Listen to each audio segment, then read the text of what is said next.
Hello and welcome. Welcome to the Watson Weekend. I'm your host, Rick Watson. Hi, it's Jessica Lesesky. Another Friday came around the corner, and the news in retail and e-commerce just doesn't quit on us, Rick. We always got something to unpack, right? Can't stop, won't stop. But you're here for the Watson Weekend, which we're excited about. This is your go-to place for news and e-commerce, technology, retail, supply chain, and Google today. Yeah, we can't forget the Google. We've got lots to unpack here. We have a really exciting guest that's not only going to give us a perspective of what's happening domestically, but what's happening at a global level, especially as it relates to Google performance marketing, strategies to continue to sift through all the minutia that's going on in the world. So we're excited to welcome Mike. Yeah, we're definitely excited to do that. And so thank you for tuning in to our show. This is a live show, so definitely let us know where you're watching from. If you have questions, comments about Google, the future of Google, how they've been doing, PMAX, Temu even. Mike is an expert on Temu. We're going to introduce Mike right in a little bit. But first, the show itself is brought to you by Mirakl, the catalyst of commerce. We know commerce is changing very quickly all the time, and Mirakl has over 450 customers that they have AI-powered retail media and marketplace solutions for you. So what's holding you back from trying that out? And of course, thank you to Mirakl for sponsoring the program. Yes, thank you. We hope you're getting your money's worth. So it's questionable. We're going to dive into what has been happening, and we're first going to start with our good friends, the Wally World. Walmart has said, we will not be paying for tariffs. It is us. It's you. It's not us. Guess who's going to be paying, Rick? I think I have an idea. Do you have an idea? Yeah. So for decades and decades, as long as Walmart has been in existence, it has been on the supplier and their vendors to continue to actually help Walmart maintain its low prices. And they've had that power, right? They've been one of the top retailers for also decades. They've continued to grow globally, as well as now with their, we've talked about their marketplace and how much that's driving amplification of e-commerce, as well as even their dropship business. So it's not surprising that they'd be going to the suppliers, knocking on the door and telling them essentially, you can cut your cost. We won't be. We won't be paying these increases, but a lot of the suppliers are actually pushing back, and they're saying we can't afford it. We're going to go unprofitable. And when you're a Chinese vendor and you're operating off razor thin margins and you're saying you can't afford it, don't think those goods are coming back to the U.S. So what do you see playing out here, Rick? Is the manufacturing coming over here, or will they end up falling? Look, there's not enough people to manufacture in the United States here, so that's not going to happen. I think it's just going to go to another likely Southeast Asian company. There are a lot of people looking at Thailand, India, Vietnam, Bangladesh as well. I've heard all of these countries talked about amongst the kind of e-commerce brands out there. Ultimately, there are only so many growing retail and e-commerce outlets, and Walmart is definitely one of them. And so if you want to be on the growing outlets, you kind of have to grin and bear it a little bit on these supplier changes. And if you can, right now, China is the one in the crosshairs. And so it's almost like there's sort of like a bullet coming towards you. Do you take the bullet, or do you just sort of like move to the side a little bit? And to me right now, the move to the sort of the Neo and the Matrix, dodging the bullet move is just to like go to Vietnam or go to another country and just avoid the tariff and just keep moving forward this year if that's what your option is. Yeah, it basically is. Look, Walmart's been dropping their reliance on Chinese imports since 2018. It was 80%. In 2018, it's 60% as of 2023. So they've already, slowly started to distribute where their sources of supply come from. For sure, it's not coming back to the U.S. Yes, they have this $350 billion initiative to bring manufacturing, create 750,000 jobs, but that's really just a talking point at the end of the day. I do hope it happens. And I'm sure there are pockets of where it does happen, but that will not be the material impact impact of this change, what will impact, in my opinion, what will Yeah. end up happening is either these suppliers are going to just eat it and figure out where to cut costs in other places and improve their margins, or it goes to Vietnam and some of these other places. So it would be a wait and see. Yeah. So we will definitely wait and see. Yeah. Next up on the stories, Shopify has introduced a new feature in the last week. I've seen the name of it called storefront.dev and a couple other things. Essentially, they're trying to use generative AI to build an interface to your web store, design a custom theme for you, and implement it and change it. I mean, historically, actually, no, I think we have a video on this, and we can voice over as we're coming up. And this is our main man Harley talking through some of the changes. Or a backwards hat? I don't think he has a hat on it. Oh, no, but the hair is on point. Harley Sans hat. Yeah. So anyway, you're typing in, it generates some storefronts for you. You can modify and take your theme. So this is kind of what's happening here. I mean, ultimately, it kind of goes back to the point that Shopify says it's going to enterprise, but really they're going after everyone. And Shopify is a company, it can't seem to shake the entrepreneur. Sure. And if you're at a big brand, you're not using generative AI to build your theme. You have a designer. Yeah. And you have a design studio. And so it's not like you're going to design one look for one store differently than the rest of how you design everything else. And so to me, this is for the smaller companies. And if you are been watching the trends at Shopify the past 4 or 5 years, the notice is that the cost to build a Shopify store seems to come down every year. Mm-hmm. And Shopify is looking to keep doing that. If you're a system integrator, or if you're a design build firm, are you excited to see this? No way.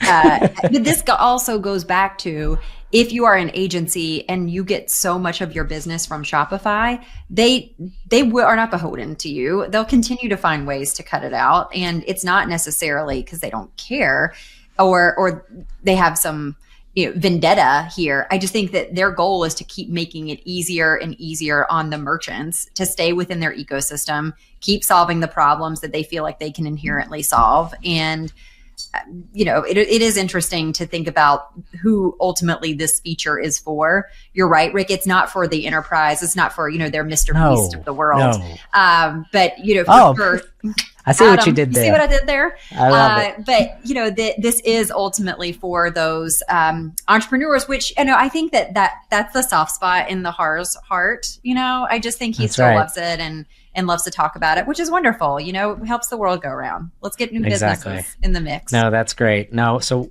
we're excited. And speaking of making the world go around, some of it's spinning? Some of it is stopping. So on the flip side of Shopify and creating all of these new commerce babies, we do have some brands that are flaming out or seem to be flaming out. And it is these D2C darlings that everyone has grown to know and love. We know about the struggles that brands like even Warby Parker have experiencing Allbirds, right? We talked about them, but Solo, it is their time to smoke out, to flame out. Snoop Dogg cannot save them. If you remember, they spent millions and millions of dollars on what felt like a very Hail Mary campaign to really start to drive sales back up. I think it was Q4 of 2020, maybe even 2023.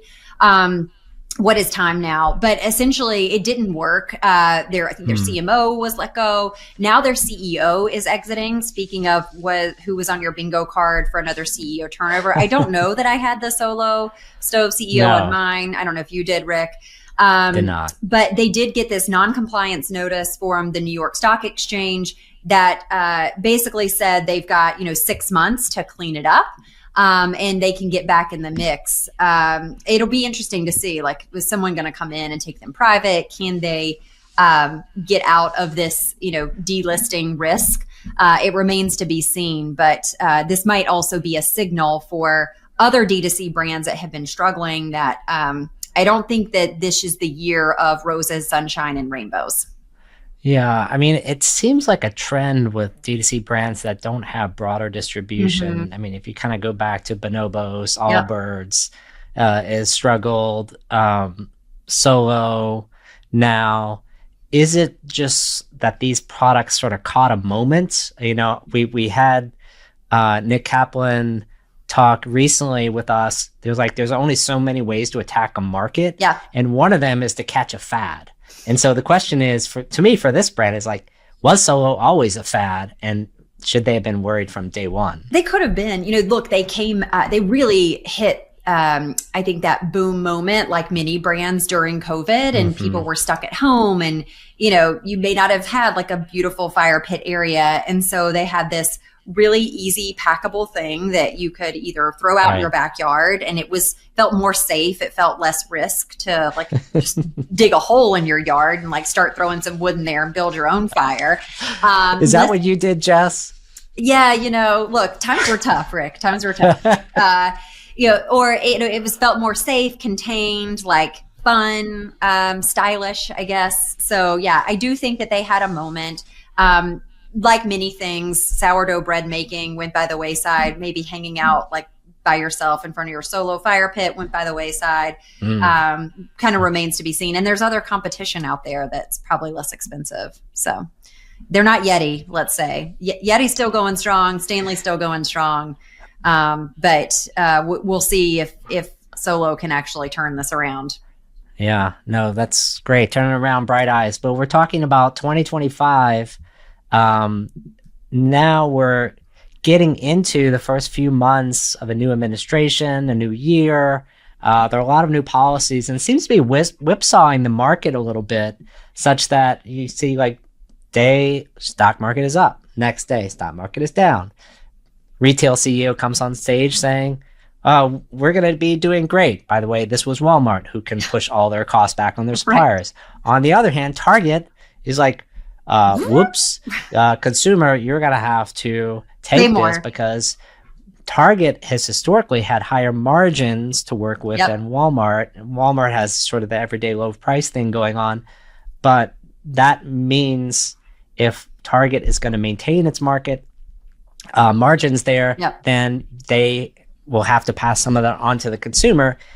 In the meantime, with the markets going down, the Atlanta Fed recently released a report saying that GDP is predicted to be a negative 1.5% growth in the first quarter of the year. Now, they're the first sort of, you know, semi-official body to give kind of like, I don't know if it's a refresh, like a recession. I don't know if it's like an amber light or it's like a red light or like what color the light is, but it's not green, I'll tell you that. And the reality is, are they correct, or is everyone else, you know, just being a little bit optimistic? Because everyone always says, you always know when you first put on a forecast, it's like, okay, January, it didn't hit, but maybe February would be better. February, like we have time. And then so weather, Rick, it's the weather. Exactly. So is the second half of the year going to rebound, or are people fooling themselves? That's my question. Yeah, I don't even think Nostradamus would know what to say to this question. So it feels so unpredictable and it's hard to follow. And, yes, like tariffs are in, but then they're out, and now they're maybe in or pushed back to April. And so it's just really difficult, I feel like, to plan or understand how to absorb the volatility and what will that mean for consumers. I think we do know that we have a administration that is like hanging a hat on the economy turning around. And so I feel like it will only be so long before that news cycle can sustain before changes are made. So we'll see what shakes out. Eggs are still expensive. Inflation's still hanging around. So, you know, the consumer optimism piece, usually when there's a new administration, regardless of the political affiliation, always ends up kind of breathing new life into at least 50% of the country. So maybe some of those dollars will still kind of go around. But for sure, when the stock market has this level of volatility, when people still can't afford their groceries, there's not a lot left for that discretionary spend. And if it is, and T-Swift is on concert, sorry guys, that's where the dollars go. Yeah, because she's her own $1 billion company. We just need her to come back. Please, Taylor, make an album. Please start touring. and then the world will be okay. Yeah, of course, AI will save us, which is the next story we're going to get to. That's right. That's right. So, well, that is your headline hangover. If you think we missed something, please throw it in the chat and let us know. But now we're going to pivot and bring on our guest who's been patiently waiting, but we have so much to unpack with him. So Mike Ryan is bringing years of retail operations experience together with his deep expertise in digital marketing. Mike is with Smarter Commerce, and he is going to help us get less dumb, because lately I'm got to admit, I'm feeling a little bit dumb about everything that's happening and in the space. So he's been a sought after speaker at industry conferences. He's recognized as a top expert in paid media, been cited in publications as Adweek, Financial Times, Modern Retail, and Bloomberg. He's got some pretty exciting clients to talk to us about, like the Miami Heat, which I can't wait to dive into. And he's also the host of the Growing E-commerce podcast. So we love data and advertising nerds. Mike's a self-proclaimed one. So welcome, Mike, to the show. Thanks for having me. I really appreciate it. And yes, I'm definitely a nerd. That's great. We're all our own versions of you're nerds. You're safe here. You're in a safe space. Yeah. Good. So, Mike, first we have to kind of unpack your journy, because you don't live in the U.S., correct? That's right. You're overseas. You're working with lots of different what was the path that took you there? Yeah, I mean, it's an interesting story. I was working actually in retail back in the days, and the last retail company that I was working at, it was this high-end luxury appliance and lighting company in Boston. And I was actually at a conference in New Orleans where I met an Austrian, and I don't know, the rest, like, it's kind of happily ever after. A year later, I found myself in Austria. So I didn't come here as a career move. Came here because of love. That's the story. But yeah, at that point, I switched from working in retail environments and with retailers to having retailers as my clients. So I switched into e-commerce specifically and paid acquisition, including Google Ads and other platforms. Yeah. Yeah, and obviously Google's the king, and so it seems like your retail background really served you kind of coming into the digital side. We've been looking at really Google dominance for the past 20 plus years, and it's almost like the last 3-4 years, and even the last 6 to 12 months has been a little bit different. Walk me through, what do you see changes in consumer behavior in the channels that brands are looking at? Like, set up the frame for us for the changes that, I don't know if it's a midlife crisis that Google is having, because, I don't know, take us through it. Yeah, I mean, it's a complicated frame to set because there are so many dimensions to it with consumer behavior, technology changes. There's multiple facets here. But I think one important part, you will hear people saying, and it's always, it's like, are we in our own bubble too? That's another question, because I feel like no one's just reaching out to a very kind of average or median user or whatever and asking their opinions. But many people, myself included, we feel like the quality of Google search results is not as good as it used to be. And it also feels like, this classic format of the 10 blue links, etc., that this isn't the only way to find information anymore, or even maybe the best way.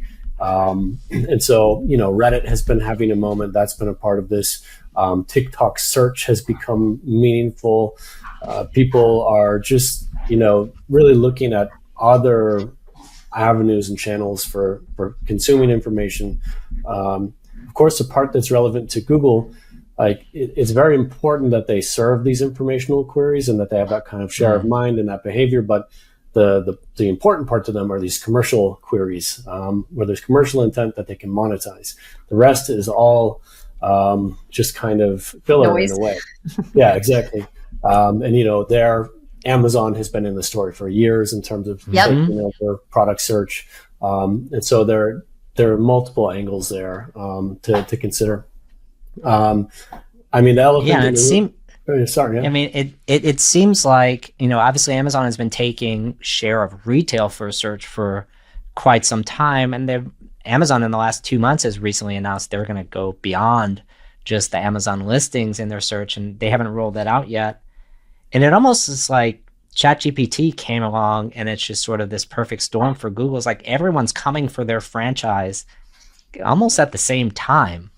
And if you're going to have a conversation, are you going to have a conversation with the people that invented the category, like kind of your OpenAI, ChatGPT, or are you going to have a conversation with Google, who you're not really used to having a conversation with? You're still used to getting those 10 blue links.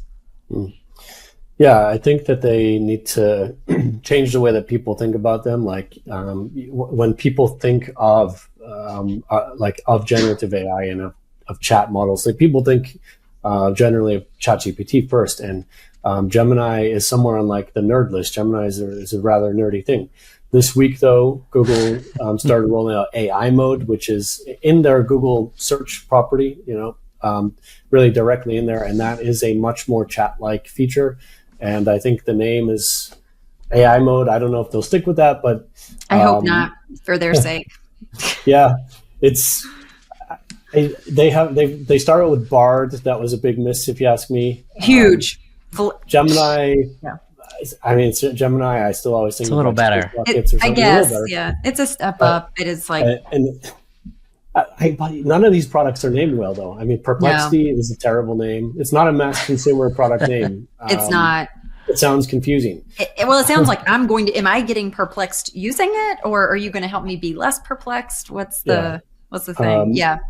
ChatGPT, I think people have gotten used to this, but that's also there. Yeah, there's a brand problem in the whole category. But let's be clear. I mean, we can't say ChatGPT it. Like, it's just not. It doesn't have the same ring as Google it or something else. So no, it doesn't. It doesn't. Yeah. But yeah, it does feel like everyone's kind of coming for that big pie, and it's tricky to say how this will exactly play out. I mean, I think what's not going to happen, like Gartner just about 1 year ago, they said that that search volumes would drop by 25% by 2026. We're now halfway through that prediction timeline, and I'm very sure that query volumes will not drop 25%. There's no evidence for that.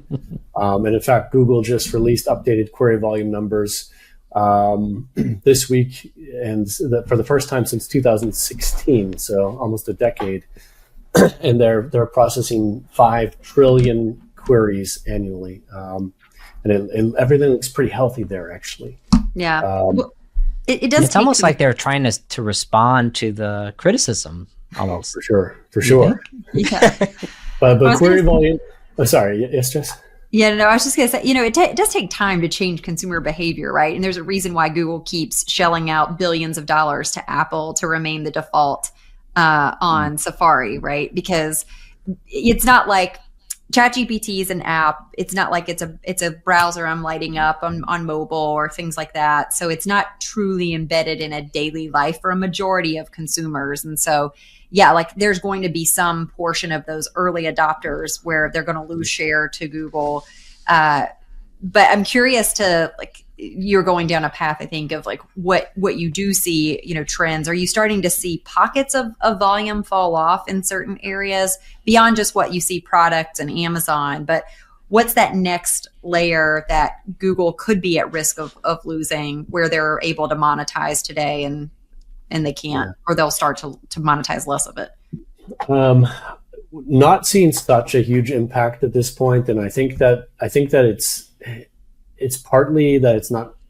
The question is this whole thing zero sum right now, or like to what extent? Because I think that it's not necessarily either or ChatGPT or Google, but right now they're still learning. They're comparing results. I sometimes look things up in ChatGPT and Perplexity or different models, whatever. It's all rather confusing, and that's for the nerdy, the very online people like us. And so I think what really it will take to move that is a proper mass market product. And in my opinion, I've felt that this is rather obvious from day one. I'm just waiting for a really well-built, easy-to-use shopping assistant or something like this to come along. And that could be implemented like more in chat, or it could be implemented more as an agent. This is another new category of tech. So I think that that's what it will really take is because I don't think that ChatGPT is even really a proper mass market product yet. I think it's not quite there somehow. Right. Yeah, there's so much to unpack, and I think in this space that is still playing out. I mean, you said a few things in there. One that's catching me, especially for us in the tech sector, we're finding ourselves communicating with these agents like ChatGPT over and over, but it doesn't mean we're switching off Google. I mean, I did a test 3 weeks ago where I changed my primary search engine in Chrome to ChatGPT. And I find myself switching it back because you forget how many like local queries you do. And you forget, like, there's so many different queries that Google just does well. Yeah. You want to see an image of something, and then like ChatGPT doesn't show the image like at the top. And so they have a 20-year head start for a reason. I mean, that's kind of one thing. So to your point of zero sum, I think right now it's not zero sum because I think the experimenters are adding to their volume. And they're using these new interfaces in different ways than they were using Google in the past. And I mean, you can use ChatGPT or Claude or one of these companies as a shopping assistant today. Tell it about your preferences, what you're looking for. I just had a pair of sneakers wear out, and I told ChatGPT literally like what brands I was using, which one didn't work for me, why it didn't work, what other brands I should be thinking about, and why.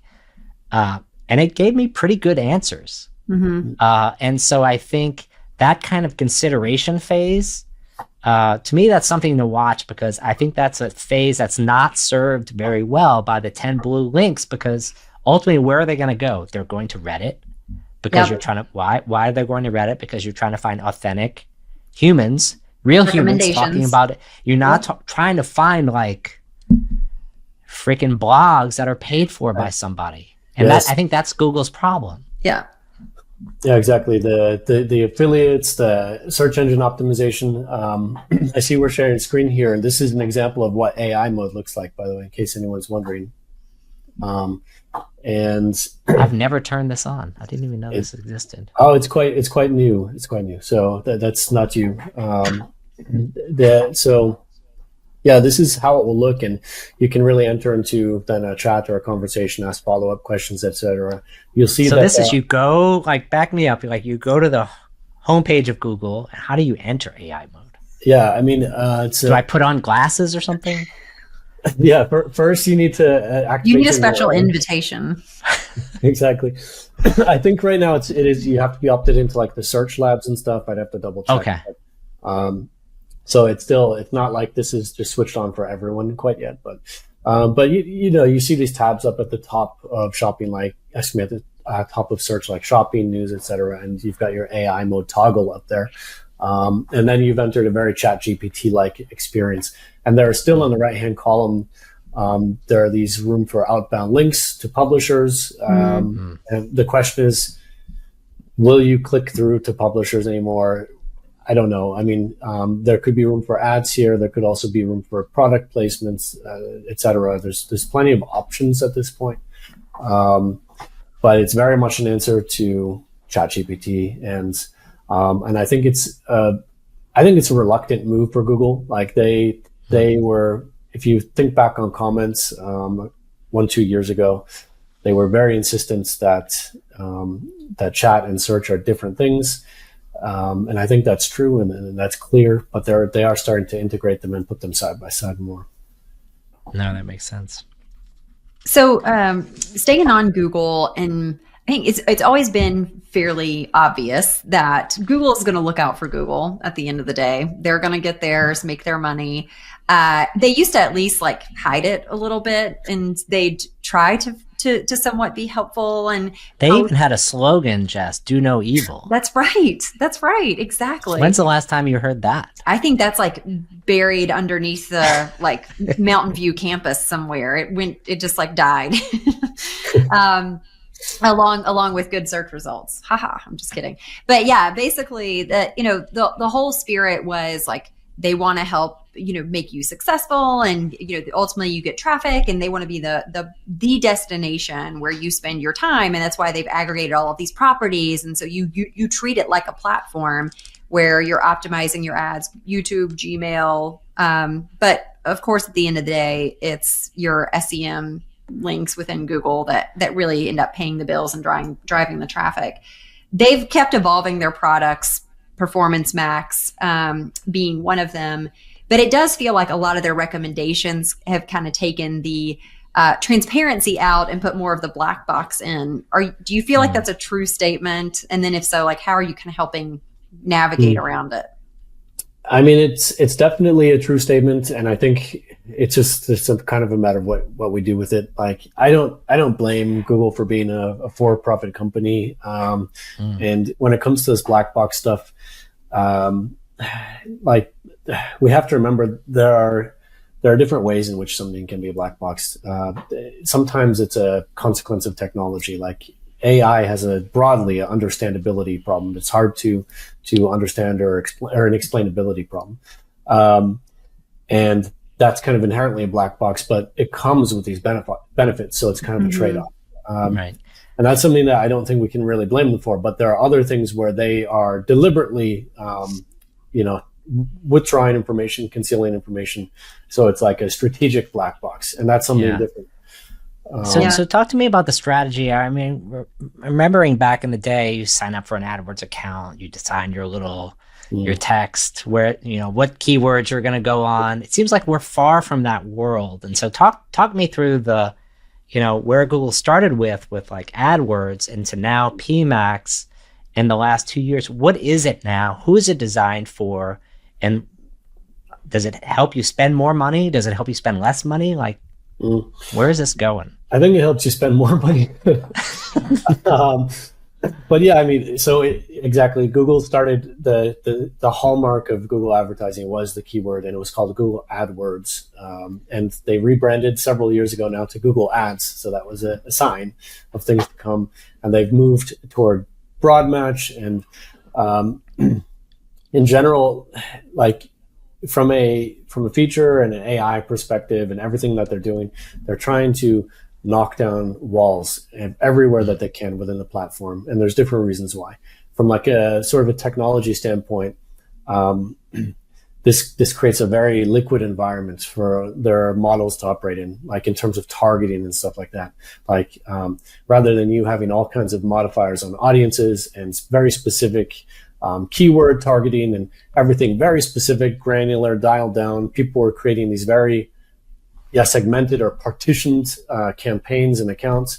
It's very hard for AI to operate in this environment. So they've knocked down walls to create freedom for AI to select the placements, to select the audience targeting, to select the keywords, and all of that. It has a lot of freedom now, many degrees of freedom.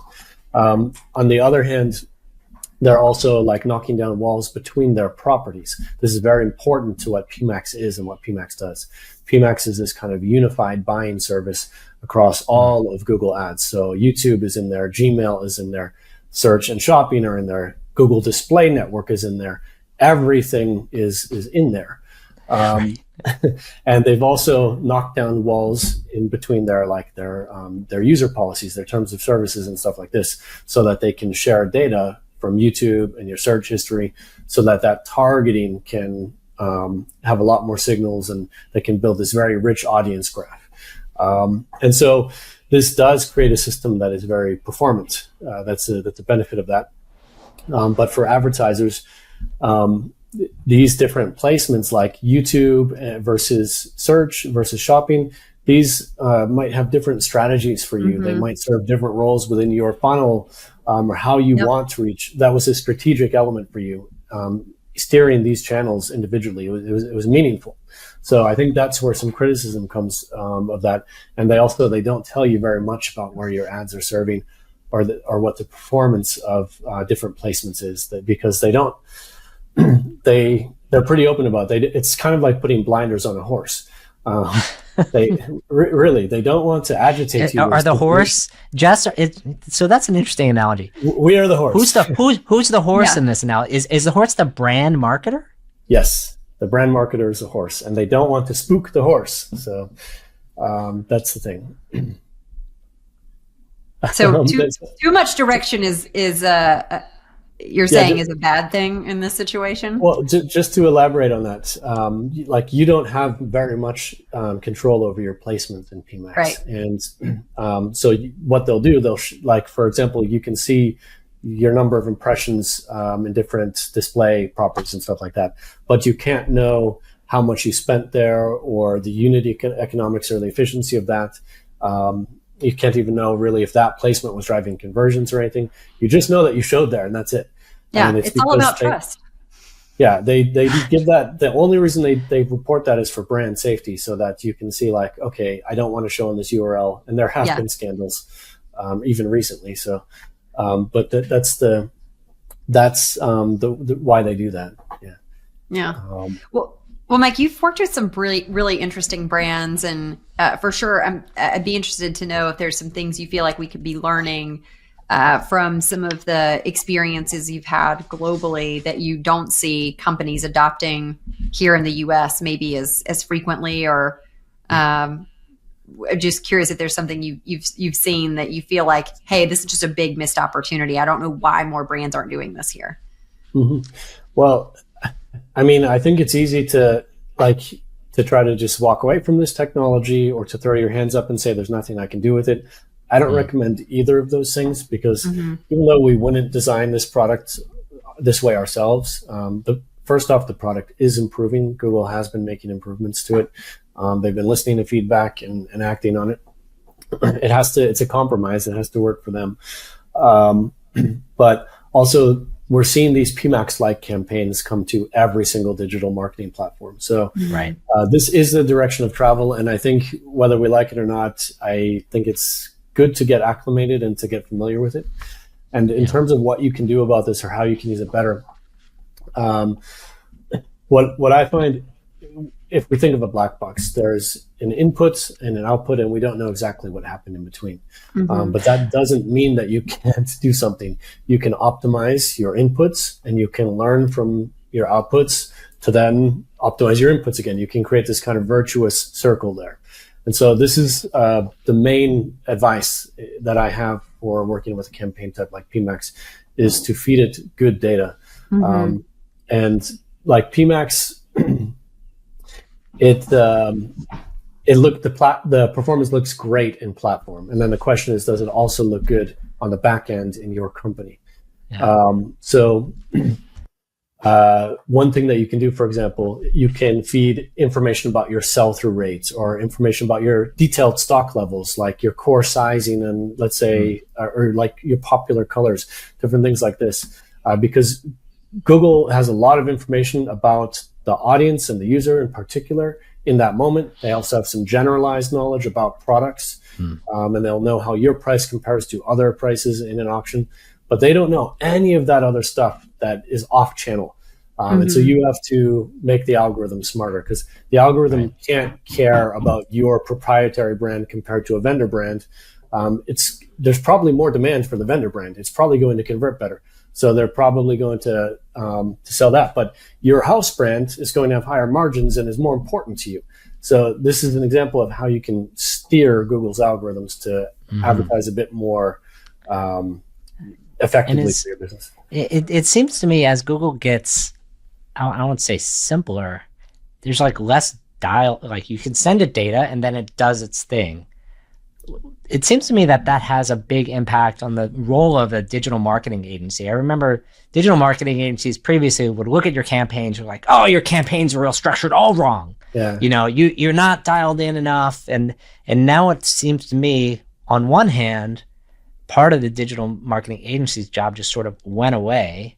And then on the other hand, sort of that education, that coaching, identifying opportunities maybe has been highlighted more. Are you seeing the same thing? Is it sort of like good news, bad news for the digital marketing agency?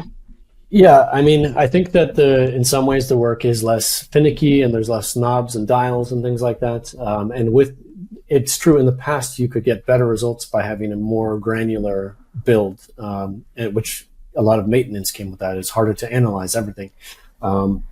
And now you'll probably get better performance with a more consolidated build. So it's a big change in mindset. Right. And yes, basically the work that agencies do, it does have to move upstream a little bit, for sure. And I think that's healthy. I think, though, speaking realistically, we know from like salmon swimming upstream that this is, they swim upstream so they can lay eggs there so that their offspring have it easier. But coincidentally, it's also a selective pressure. It's hard to swim upstream. Not everyone's going to make it. There's not room for everyone. So I think that realistically, it is tough for agencies right now. Yeah. Do you think that the average agency that doesn't have this skill, do you think that's the kind of agency that's being fired? Yeah, I think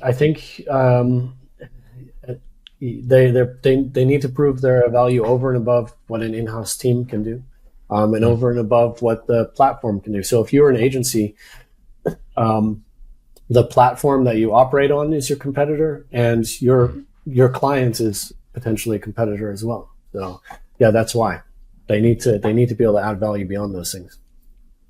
Great. Well, hey, I do want to just take a minute or two to unpack what you're doing with the Miami Heat, because I think that they are bucking the normal trend as it relates to how professional teams monetize and run commerce. So talk to us a little bit about that, and what have been some of the strategies you're using there? Yeah, sure. The Miami Heat is a really interesting case because, basically, it's not even just the NBA, but almost all sports franchises in the US. They will not have their own direct-to-consumer storefront, their own e-commerce storefront. It'll be managed by Fanatics or a similar service. That's why Michael Rubin has the white party, and he has a house in the Hamptons. No P. Yeah.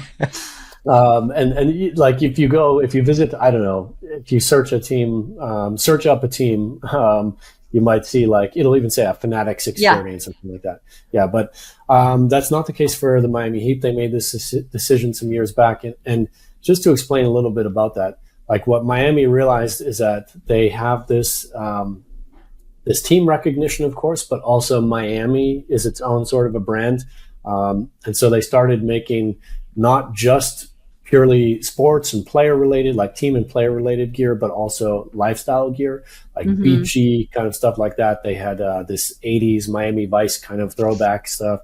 And so they have their own in-house design team. And what's special about this, if we're talking about like a standard player jersey, they're going to end up competing on sales with Nike, with Fanatics, with Dick's Sporting Goods. And it's very hard to stand out on that at all. And also, in the direct-to-consumer operation, like you're not going to be the most competitive on price in all likelihood. Right. But with these other lifestyle things, this acts as add-ons. It acts as just non-competitive or non-comparable SKUs that they can push. So that's how and why they've done that. And it became pretty important for them, actually. Like in the pandemic, it was quite interesting because ticket sales fell off a cliff. Sure. And they had this alternative revenue stream that almost no other team in the US had. So it was a really interesting story for them. And at that point they said, hey, this is not bad. Let's invest in this even more. And with them, they pursue a couple of interesting strategies. They work on to differentiate themselves. They work on bundles. This is very important for them, but tricky to advertise sometimes. They also they can just something else that they can do is they can just kind of care more than anyone else. They can just know more and care more because, for example, they can adjust their advertising on a play-by-play basis. Like if they see that, someone just made a big play, like they'll just start pushing that jersey, basically in the moment. Yeah. So they can move on this stuff really fast. And others, they just don't have as much skin in the game. They don't care as much. Or the opposite, you can put all your Jimmy Butler jerseys on sale immediately, clearance. Yeah. Yes. Exactly. Yeah, exactly. Well, Mike, it's we could definitely keep going on this conversation. We do need to pivot over. Our friend Nick Kaplan's been hanging out for a little bit. We would love to have you back, and don't go anywhere. We've got a dance party to close out this show. So thank you so much for walking through everything. I know I took lots of notes, and I'm sure it was super helpful for our viewer. Maybe we got more than one viewers this show. So thank you, Mike. We'll see you in a bit. Thank you. Thanks again. All right. All right. We're heading over to Kaplan's Corner.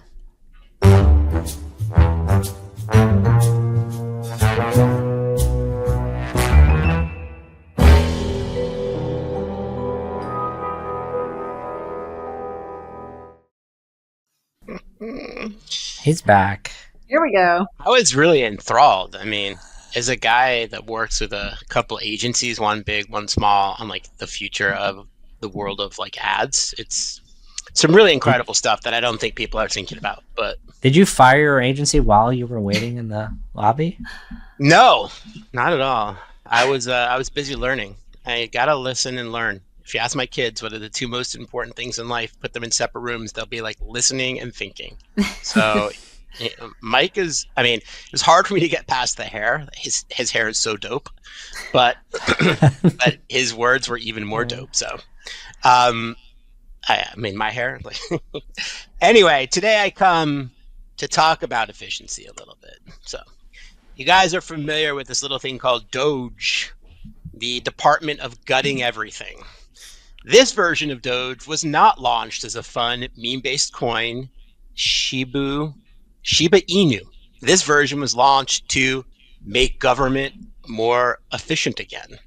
And while actually it's not such a bad thing, right? I think in the whole moment of whatever we're going to refer to this moment as, I think that there's some good things we can extrapolate and some not so good things we can extrapolate from our friend Elon and his merry band of government efficiency workers. So while we love to talk about like TTW, ADI, and I love to put Rick on the spot. What is that, Rick? That's the way we've always done it. Exactly. You know, like you gotta sort of think about this as like kind of a major problem for the government and the commerce world. There is a way we do things, and sort of undoing those things can't always be so easy. And so, you know, we talk about creep. We talk about need. Everyone needs their employees. They need their teams. And, you know, we are not incentivized to work ourselves out of jobs. We are not incentivized to really ultimately be efficient when it means changes that have dramatic impact. And so I do think if we could talk about the good of this DOGE, right? Like they're definitely challenging for process improvement. And by the way, this is for all of you commerce operators. This is not for our friend Elon.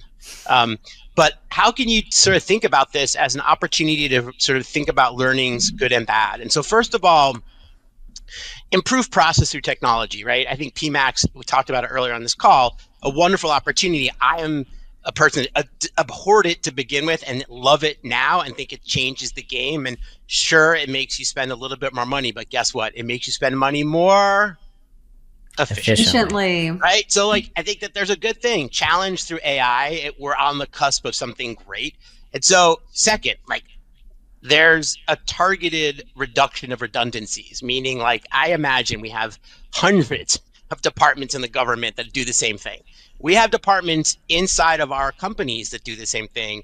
And can we sometimes take a step back and look at those for elimination or process improvement or change that ultimately makes us more efficient?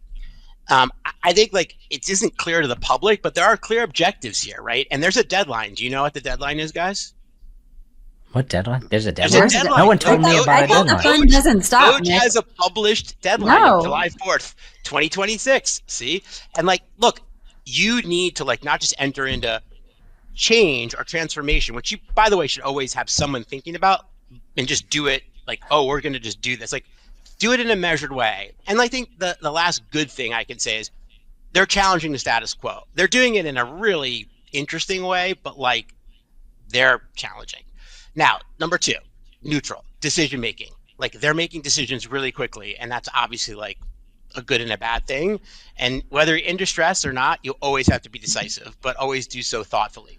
Now let's sort of lean into some of like the bad. This like you gotta, when you're making these changes, you gotta manage risk. They are not managing risk. You cannot terminate your social media person has every single password.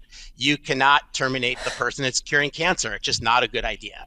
Like, there's too much push for downsizing. And like, when you go through transformation, when you go through change, you need to kind of think about that and like, do not reactively think about, oh my God, we're just gonna get rid of everybody and we'll be back up again. And so there has to be this like thought, because the third thing is like, there's just a total lack of transparency and communication. How you message to your teams, like, you're going to go through change, and guess what? They're looking at the sales too. They're not, there's just this general feeling, but like, you have to do so in a respectful way. You have to keep that circle up front really tight. Like, I feel like they're literally telling everyone at the moment, your jobs are going. And guess what? Guess who leaves when you say that? Your best people. Yes. You want to keep, right? So think about your process and what's needed. And if you communicate it well, you'll have a great result versus what's happening right now. And like, don't just blanket reduce. Like, reduce with strategy. And last thing I'll say about this is like, don't overlook culture, because people can get behind change. I've seen it. It happens often. People want a plan. They want transparency. When you tell them, hey, here's where we're at, here's where we can go, but you do so collaboratively versus telling everyone you're on the chopping block, better thing. So there's your biggest lesson to take away is like, look, we didn't even need to be in this situation, and your business probably doesn't either. Like, we took the debt up by, I think, $16 trillion over the last decade. Your business clearly has to operate and have a strategy that allows her to operate within its means. Our government, over a really, really long period of time, has lacked that. And as a result, we sit now with $35 trillion of debt, which we just can't service. So I think we're doing some good things, but in the process, we really need to evolve. And you can learn a lot as to how you operate your business and be better at what you do based on the good and a lot of the bad that's currently happening in government. And so that, my friends, today is Kaplan's Corner, brought to you by the Department of Government Efficiency. Kidding. It's not that.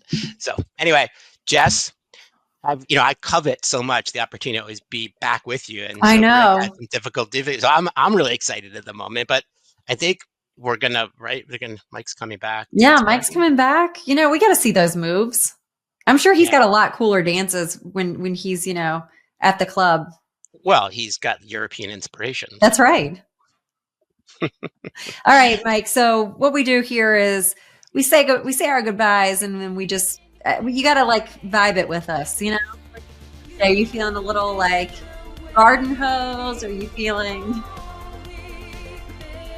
Have a good week, everybody. Thanks for watching. We'll see you next Friday.